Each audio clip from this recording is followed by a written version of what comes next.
Yo, what is up? It has been a hot minute, huh? Yeah, I haven't done one of these in a while. Sort of. Actually, the truth is that I did film an entire hour of an Amalgamate Q&A sketch thing.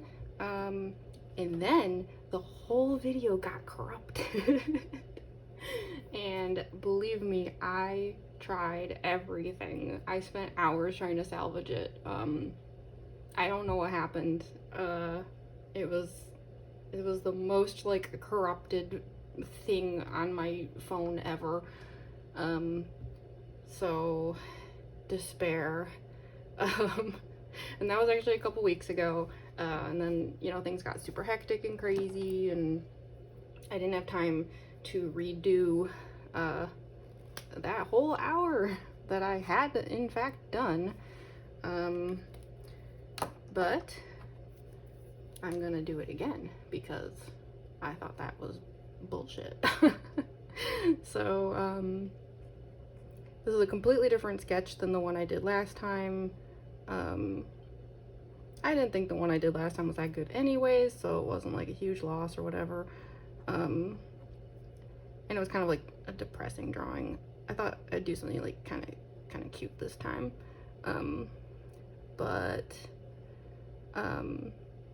Yeah, apologies for the bad lighting. I'm just kind of making do with what I got right now. But I'm just happy to be able to give this another chance.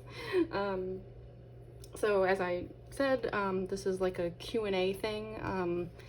I asked my Discord server, the Amalgamate Discord server, if they had any questions they'd like me to answer about Amalgamate in a format like this. Also, yes, I'm aware of the fact that the ink lines I'm drawing over these stars don't even slightly resemble, oh my god, I think I just like had a stroke. Anyways, don't even slightly resemble the horrible pencil lines I had down. Yes, I know, it just, it's how I draw. Okay, I do really, really, really bad pencils, and then I do nice inks. I've had to reassure many an actual paying employee about that. Like, I signed the contract, they look at my pencils I send in, and then they're like, oh no. And I'm like, no, hold on. You hired me because you've seen the final product. You know it's gonna be fine. It's just part of the process, man. Anyways, yeah, I asked my Discord server if they had questions about Amalgamate, and I got a shitload of questions actually, and I wrote them all down, tried to get organized, and there's so many of them that I guarantee I won't be able to answer all of them today. I'm just gonna do a small amount. I'm probably only gonna film for maybe like, I don't know, 30 to 45, because I'm a little worried that maybe storage space or something had to do with the corruption last time, so it might just be safer, and like I'd lose less footage if, you know, a shorter video got corrupted. So yeah, I'm gonna do, I won't finish this. I'm gonna do like one video with, you know, some of this getting done, answer some questions, and then, you know, we'll have a part 2, a part 3, you know, whatever it takes. Probably switch sketches somewhere in the middle of all that. Anyways, so let's just get right to it. I'm kind of just going in the order of how I received the questions. So the first person who responded was Melody Snowflake, and I'm sure that name rings a bell for a lot of you, regardless of whether you're on Discord or whatever, because Melody is one of the people in charge of the Amalgamate audio project. She is incredible. She just organizes everything, I swear. Like, extroverts, man. amazing human beings. Yeah, she writes the music, she sings the music. We haven't had an episode with it yet, but she is the voice of Himiko, starting with, I think, chapter 3. Yeah, she helps with the editing. Like, she's just amazing. So she's the reason the entire audio project started, really. She's the one who reached out to me and everything. So thank you, Melody, you're an angel. And yeah, she sent a whole bunch of questions. I have them pulled up over here. How many did she send me? She sent me 12 questions. Okay, well, I'm definitely not gonna get to all of them, because if you couldn't tell by the way I write, I'm very verbose and it takes me forever to say anything. So her first question was, what was the most enjoyable moment to write so far?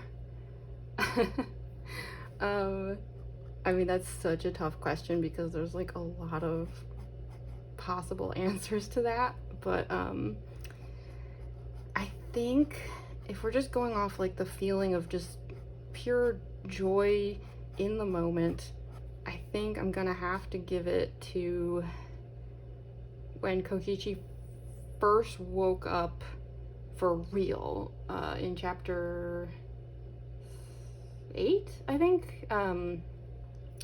Not like those fake out wake up moments, but like when he actually woke up and then started like cracking jokes immediately.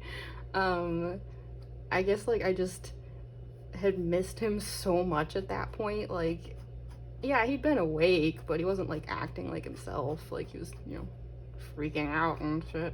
So just like the big old smile it put on my face to like just be like, my boy is back. It just made me so happy.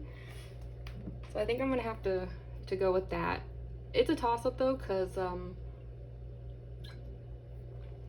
think it could also go to the scene where we first met Oko-san. That like little magic show that Himiko put on for Kokichi was just so cute.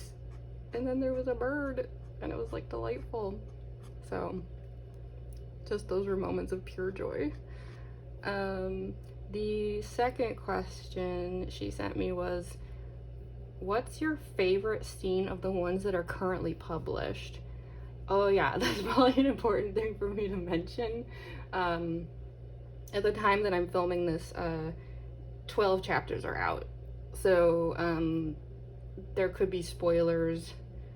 I'll put this in the summary, obviously, but yeah, there could be spoilers for anything from chapters 1 through 12, so be warned if you're not caught up. Chapter 13 will be posted soon. It's entirely possible you've already read chapter 13 by the time you're watching this, but I will not be spoiling chapter 13 in this video. Next one, probably. So I feel like this is gonna be kind of a surprising answer, because anyone who has spoken to me at length about Amalgamate has probably heard me talk about this scene as if I hate it. But there's a difference between like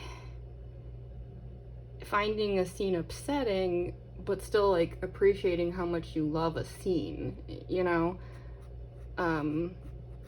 So I think my favorite scene so far is probably chapter 6. I can't believe I'm about to say this. When Kokichi's forced to drink the antidote. Now, don't get me wrong, I find the scene horrifying. I've made that very clear many times that it was like the most upsetting scene to write so far. Laughs in chapter 13. Yeah, it was the most upsetting scene to write so far. I had to take several breaks while I was writing it, because it was just absolutely mortifying to me. It was so cruel and inhumane and just sickening to see this poor kid, like had he not been through enough already, you know? That being said,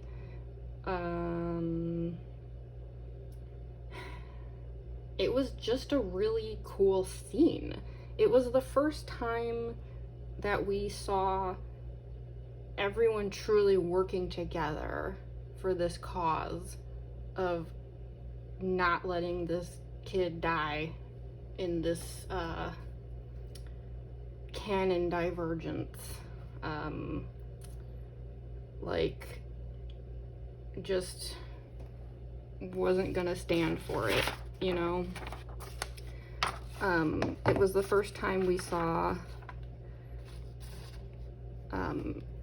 you know, Maki trying to help, even if her methods were very disturbing. And everyone was just like pitching in, and it was just like a really cool thing. Like, it was upsetting, but it was like that first moment of feeling like this is the start of something beautiful, you know? I don't know if that makes any sense. It's hard to explain my relationship with that particular scene. Because I could probably easily put it in my least favorite scene category. So it's complicated. But I think for now I am going to put it in favorite scene category. That's my answer. Now the third question is a little more specific. Melody asked, do you have a favorite line or reference that you made in the story? This was a tricky one. I had such a nerd. I jotted down some notes ahead of time so that I wouldn't be going like too much during this video, which is what I naturally would be doing. No, see, I'm doing it anyways. Y'all, I am not a socially, I don't even know the word. Look, I'm socially awkward, all right? But I ended up just kind of like dividing this into two categories. I was like, okay, how about like favorite funny line and like favorite dramatic line? You know, because those are like pretty different things. So if we're just talking like strictly like funny like moments in Amalgamate, I think my favorite line is probably either when Kokichi finally truly woke up in chapter 8 and was like, what year is it? Is Half-Life 3 out yet? And it's like only because the joke was so stupid that I like made myself laugh. Like, it wasn't planned, it just like came out of nowhere, and then I just started laughing like an idiot. But I don't know, it's kind of a tie also with when Kokichi was really like fucked up in chapter 11, and they were trying to get him to drink water, and he like refused, and he said, you can lead a horse to water, but you can't make him drink. Now the reason why I love that line is because I had been trying to get that line to work for like 7 chapters. I'm not even kidding. Like all the way back when Kaito and Kokichi were still in the Exisol. I like when Kokichi was like trying to drink that like bottle of water, even back then I was like, this is the perfect opportunity to do a lead a horse to water joke, and I just like couldn't get it to work, and I just kept waiting. Like every chapter I was like, I'm gonna find a way to get that joke in here, and then I finally did it, and it was very exciting. Now the timing of this is unfortunate because I think my actual favorite joke in the entire story is gonna be in the next chapter. I even warned the Discord server ahead of time. I was like, guys, I think I may have just written the stupidest joke in all of Amalgamate, never to be outdone. But maybe I'll explain that in a different video once that chapter's out. But yeah, my actual favorite joke is soon to be here. But if we're talking, you know, favorite line or reference, as far as like a dramatic line would go, this might be another surprising answer. Chapter... Oh, I keep mixing up chapter 11 and 12, I'm sorry. I know this seems ridiculous, like, you wrote this. But it's a process. Well, I don't know, whatever. So when Maki was trying to get Kokichi to drink the water and she couldn't really wake him up, and she said, like, I don't want to hurt you again. I don't know, that line was just, like, really unexpectedly impactful. Like, even though I knew it was coming, it's like I wrote it and then it was like, ooh, like, whoa. Because it just showed, like, how far we had come since that horror in chapter 6, right? Like, that she just so callously did what she had to do in chapter 6. And don't get me wrong, she did the right thing. Like, she saved his life by doing such cruel things. Even Kaito acknowledged that in chapter 6. Like, it was awful, but I mean, what choice did they have? But to see her just, like, grow so much that she's, like, at this point now of, like, I know I might have to cause pain to help, but I don't actually want to. And I just thought that was, like, a really important moment, and it was a really satisfying moment of character development for her. So I just really like that line. Now, the fourth question Melody sent me, she asks, what was the turning point for you going from hating Kaito to loving Kaito? So I think I've mentioned this in a previous video on this channel, but as much as it pains me to admit it, I wasn't a fan of Kaito originally. My first experience with V3 was a Let's Play. I have played the game for myself, but just that first time around, it was a Let's Play. And, you know, I'm a very Kokichi-ish kind of person myself. So even though I tried to stay very neutral on him, it was hard not to have some bias. And that bias was manifesting in certain ways. And one of those was Kaito drove me crazy. Like, that first playthrough, just, like, everything he said, I was like, dude, I get it. You're nice and you're cool, but everything you're saying is stupid and I'm mad about it. It was just this, like, hopeless optimism and just relentless arrogance, and I don't know, he was just such a bro, and not in the way I liked. And he was really on my shit list. But obviously that changed. So I think it's certainly fair that Melody would be like, how in the world did you go from hating him to loving him enough that you wrote a horrifically long fanfic about him from his POV? And I actually have a very specific answer to this question, if you can believe it. So after that first time that I experienced V3, I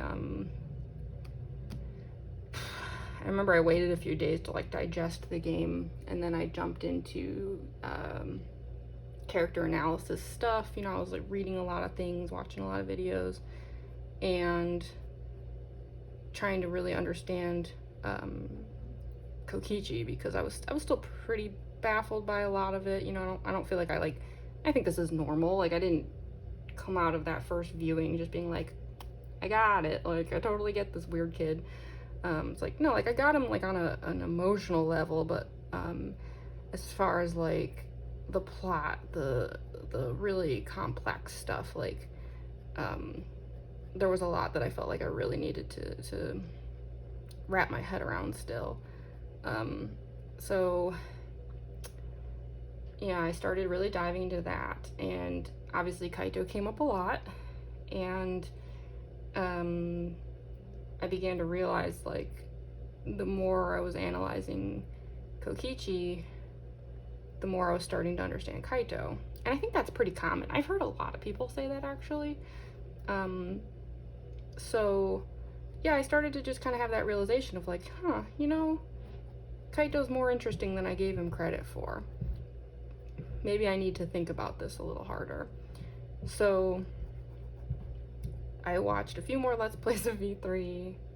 I watched actually an embarrassing number of them, even before I played the game for myself. Because I'll frequently put on Let's Plays like while I'm drawing and working. Like, it's not like that unusual for me. But there was actually a really specific line that Kaito said that completely changed everything for me. Like, I know it sounds crazy, like, really? Like, one thing he said and suddenly everything was different. Yes. It was after chapter 4. It must have been very early chapter 5. And, you know, Gonta was dead, and Kokichi was missing, and it was just all very upsetting. Shuichi and Kaito weren't really talking to each other, and everyone was having this very uncomfortable conversation in the dining hall. And I just remember everyone was kind of talking about Kokichi in a very unkind way, which is fair. Don't get me wrong, I am not being an apologist here. Even I was furious with him in chapter 5 the first time. But yeah, they were kind of talking about Kokichi like he was like a monster, you know. Just, it was all you know, like he was a villain. And like I said, that is fair. I'm not judging, but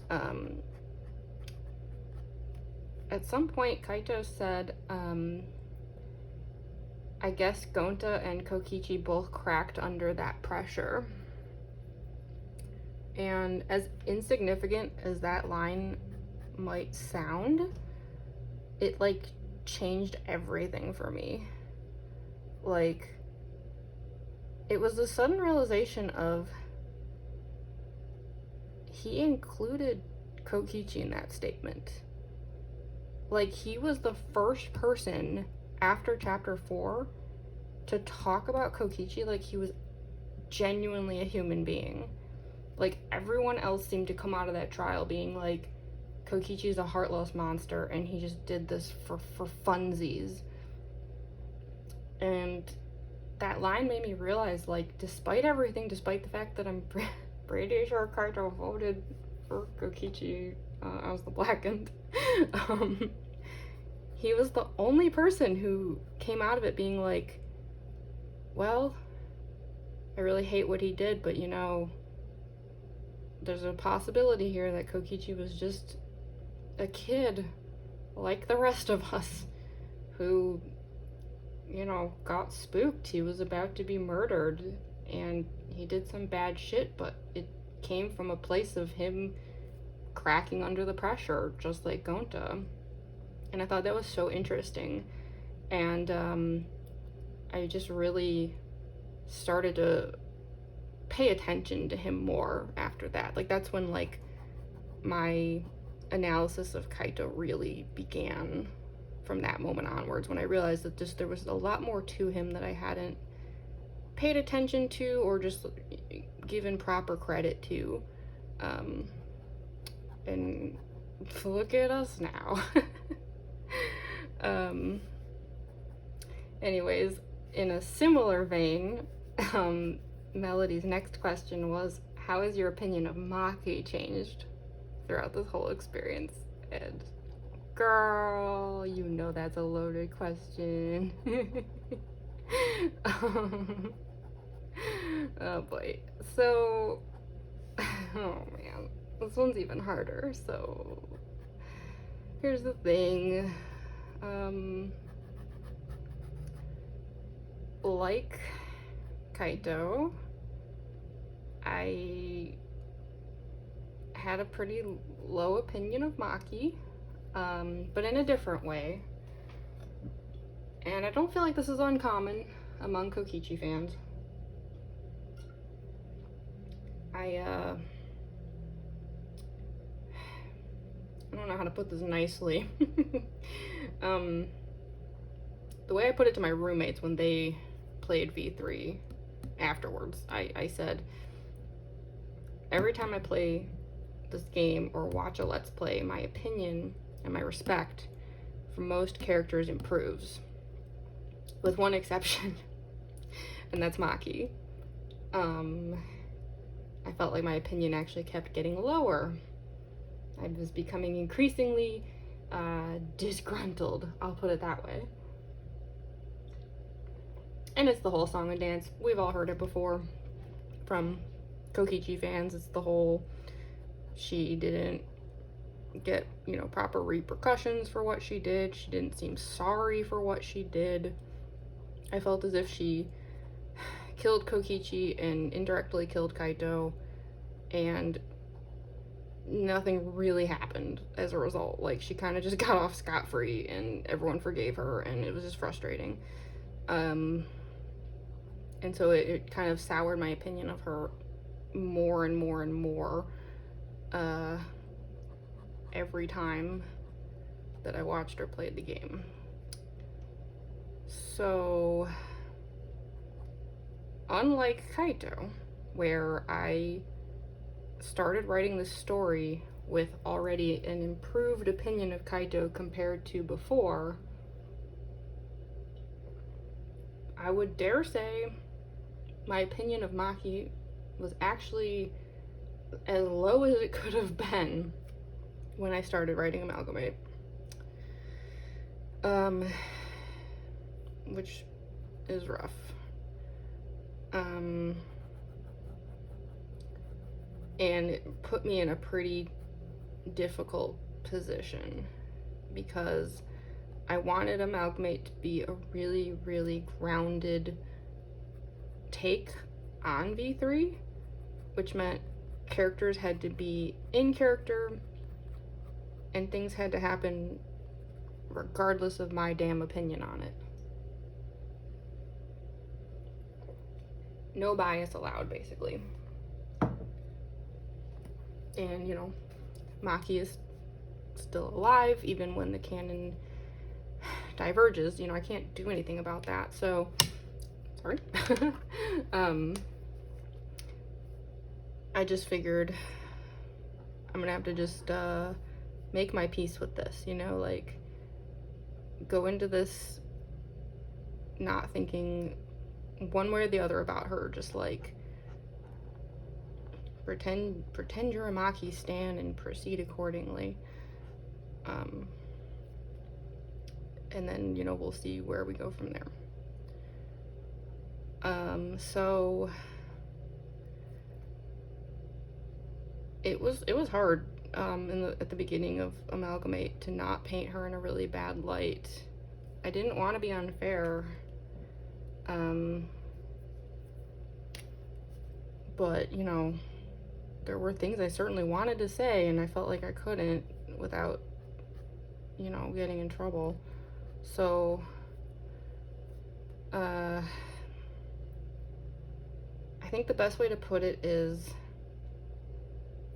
working on Amalgamate has made me realize her potential. Because if I had to explain my relationship with Maki at this point, I would describe it as I love the Maki I have now. The one in Amalgamate who has grown and learned and changed in a way that is positive for herself. And I guess I wish that could have been the case in canon. Now, granted, a lot of what I'm doing in Amalgamate is giving certain characters a chance for redemption that they may have not had before, you know, chances to reconcile with characters they didn't get to reconcile with because they were gone or circumstances no longer allowed it. And Maki's no exception, but I feel like in her case it's a bit more extreme. You know, it's a bit more than just like, oh, Shuichi gets to reconcile with Kokichi now. It's like, no, I felt like there was a lot of character development that Maki just didn't really get to have in the canon. And I will say this as well. I don't really actually like putting down other authors too much. I'm really not generally here for the like Kodaka hate train I see a lot of the time. I don't think it's fair, or even correct. And this is coming from someone who, by the way, does speak Japanese and lived in Japan for many years. So, you know, I don't start with the translation thing with me, because you're not going to get anywhere with that. I already know. I'm well aware of the translation differences, and I have my own opinions on that. But I actually think overall Kodaka is actually a very talented writer, and I don't really like the way he gets put down so much. I think you can lift other writers, like fanfic writers, without putting someone else down to do so. You know what I mean? I don't know. I guess I don't really like the negativity of it all. But I'm not going to be unfair either. I do think that some of the choices he made with Maki maybe weren't the best for her. I'm speaking for her sake. And I do think that, you know, once upon a time I might have said, like, screw her, I hope that nothing good ever happens to her. But at the point I'm at now in Amalgamate, it's actually not like that at all. My opinion is, God, I really like what she has become, and I would have loved this for her. She deserved, actually, to have this in canon. So I'm glad I can do that for her now. Because I don't think I've written Maki in a way that's untrue. I think this is who she is. And clearly that's somebody who can become really awesome. So it's complicated. My opinion of Maki has improved in the sense that I see now that she is a great character and she has all this potential. However, my opinion of her as she appears in canon is the same, if anything. It hasn't changed. I still think that she could have been handled better. But yeah, I guess it has changed in the sense that it's gone from haha, I'm glad they did her dirty because I'm mad at her and don't care, and now it is more, I'm super sad they did her dirty because she's actually great. So I don't know if that made sense, but that's my answer. Long story short, I love my Maki, the one in Amalgamate. I think she's wonderful, she's delightful. Some of my favorite scenes are Maki scenes, and boy, I would not have seen that coming. I was dreading having to write her. I was like, how am I going to make sure nobody knows how I feel about this? How do I avoid the horrible bias? But I think, yeah, in giving her a chance, I found something wonderful. How sappy. Okay, well, we're past the 30-minute mark, so I'm gonna cut this short soon, again, for the sake of hopefully not having this file get corrupted. But I think that Melody's next question is fun, so let's go out on that. Her sixth question, so this is like the halfway point, is, are there any fun facts about either the writing process or the story that you could tell us about? And I wrote down a whole bunch of things. I'll try not to linger on them too long. I don't want this to go on forever. But I do have a bunch of potential answers to that. God, the lighting is just awful in here. If you can't tell, the sun is like setting and it's just like making a mess. Anyways, so I wrote down 6 facts. Here we go. I think a lot of you already know this, especially if you're a avid player of obscure visual novels, but Oko-san is named after well, I shouldn't even say a pigeon from Hatoful Boyfriend, because they're all pigeons in Hatoful Boyfriend. They're all pigeons and doves, which, by the way, if you didn't know, doves are pigeons. I feel like this is like one of those things a lot of people don't seem to realize. A pigeon is just a white dove. They're the same animal. But yes, he is named after one of the characters, who happens to be a dove, from Hatoful Boyfriend. The one specifically who is the god of pudding, and also the best boy, and I feel like very few would debate me on that. I mean, come on. So, yeah. I actually highly recommend that game. I know it sounds bad. A lot of people would be like, it's a dating sim where you date pigeons. I know, it sounds bad, but trust me, it's actually wonderful. It's not what you think. The second fact, this one's like not at all important, but I guess like I wanted to include it because I put a lot of detail in this story, and I'm not sure that it's always like obvious just how much detail I put into it. So maybe this is like me in kind of a pathetic way, being like, notice me, senpai. No, I'm just kidding. It was just on my mind at the time that I wrote this, because I had just been working on a certain scene, whatever.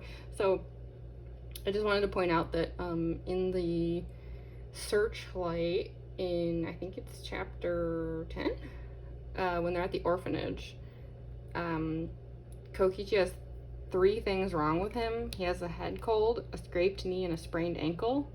And those are all a reference to a line that Kaito said in chapter 6, where he was commenting on the fact that the situation was more serious, as in Kokichi didn't just have a head cold, a scraped knee, or a sprained ankle. He was like dying.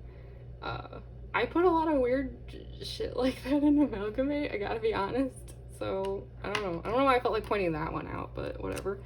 The third fact is I have the entire Searchlight backstory written out in a separate document, as well as a document with all the details of the previous Killing game that keeps getting referenced. And the beta reader, J Kitty, can back me up on that. She actually has access to those files as well, so I'm not making that up. So if it seems like I've been able to keep the Searchlight backstory stuff and the Killing game details surprisingly consistent, that's why. It's because they're already written and it's all very organized. The fourth fun fact, this is so stupid. Okay, this is gonna be like the dumbest thing ever, but I actually had a reason for why Kaito was specifically hugging a stuffed alligator in his Searchlight memory. I don't remember which chapter it was, but when he was like remembering how he lost his parents and like his home and everything. I guess it must have been that same one, right? The orphanage memory or something. I don't know, whatever. Yeah, so he was hugging a stuffed alligator, and the reason for that, this is super convoluted, but so, you know, my day job is I work in comics, and so of course I read comics, and even prior to getting into Danganronpa and even prior to the MCU like really exploding, I was a huge fan of Kieran Gillen's Kid Loki series, the Journey into Mystery run that he did, and I think that just like Kid Loki reminds me so much of Kokichi. It's like crazy. Like as soon as I like was introduced to Kokichi, I was like, oh my god, it's just Kid Loki. And this was only exacerbated in that recent Loki show that came out where Kid Loki actually appeared, and my god, I squealed.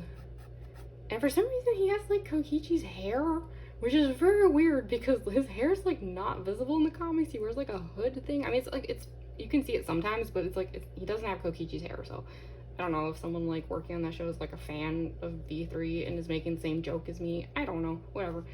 But yeah, like the Kid Loki in the show has a alligator that's also Loki. If you haven't seen the show, I guess my response to that would be don't ask.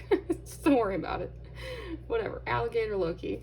And it's little and it's adorable and he carries it around everywhere. It's just so cute. So in a weird way,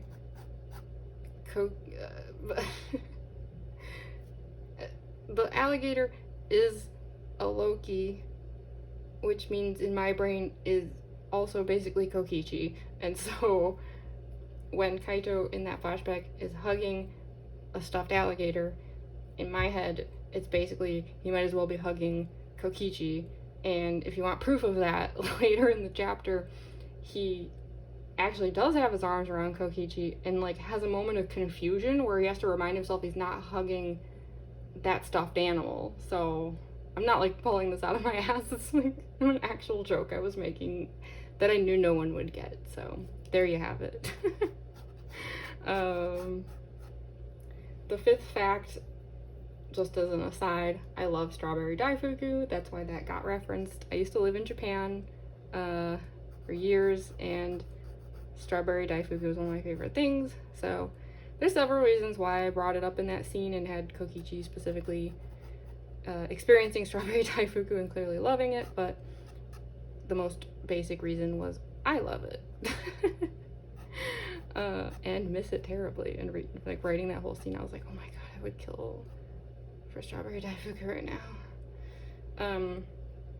And the final fact that I'll include for now before I wrap this up is so binary stars get referenced a lot in Amalgamate, often as like metaphors for Kaito and Kokichi's relationship.